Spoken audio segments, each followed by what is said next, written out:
এই পাউন্ড কেকটা যখনই আমার বাসায় বানাই ঠান্ডা হওয়ার সুযোগও পায় না, একদম গপাগপ সবাই খেয়ে ফেলে। তাই ভাবলাম এই রেসিপিটা আপনাদের সাথে শেয়ার করা উচিত। হ্যালো এভরিওয়ান, আসসালামু আলাইকুম। আজকে আপনাদের সাথে শেয়ার করব লেমন পাউন্ড কেকের রেসিপি।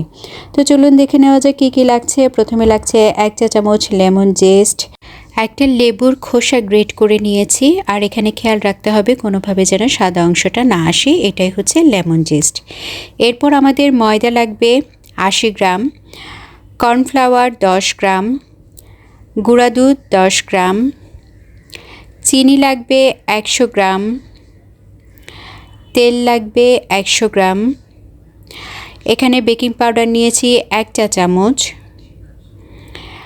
আরও লাগছে ভিনেগার 1 চা চামচ, ডিম 2টি, লেবুর রস 1 টেবিল চামচ।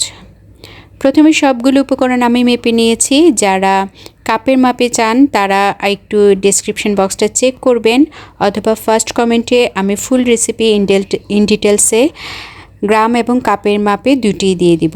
তো প্রথমে আমি সব শুকনো উপকরণগুলো চেলে নিয়েছি, চেলে একপাশে সরিয়ে রাখছি। অবশ্যই শুকনো উপকরণটা ঢেকে রাখবেন। এরপর আমি এখানে 2টা ডিম নিয়ে নিয়েছি। ডিমগুলো হালকা একটু বিট করে এর সাথে চিনি মেশাতে থাকবো। চিনিটা 2-3টা ধাপে মেশাবো যেন চিনি থেকে পানি ছেড়ে না দেয়। ডিমটা আমরা ততক্ষণ বিট করব যতক্ষণ না একটা ফ্লাপি ম্যারাং আমরা পাচ্ছি। তো ভিডিওতে দেখতে পাচ্ছেন আমি যতক্ষণ পর্যন্ত চিনি গলছে না ততক্ষণ পর্যন্ত আমি বিট করে যাচ্ছি। এবার আমার চিনিটা গলে গিয়েছে।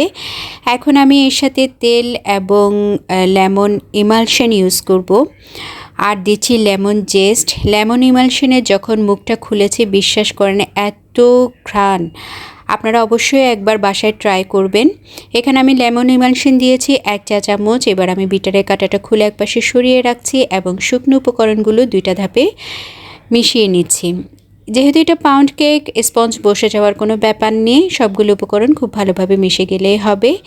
এবার আমি এখানে একটু বড় সাইজের মোল্ড নিয়েছি। আপনারা 7 ইঞ্চি মোল্ডটা নেবেন। আমি এখানে 9 ইঞ্চি মোল্ড ইউজ করেছি, কারণ আমি এর প্যাকেজিংটা অন্যরকমভাবে করব। আপনারা ভিডিওর শেষে দেখতে পারবেন আমি কিভাবে এই প্যাকেজিংটা করেছি। এরপর আমি এখানে দিয়ে দিচ্ছি ভিনেগার এবং লেবুর রস।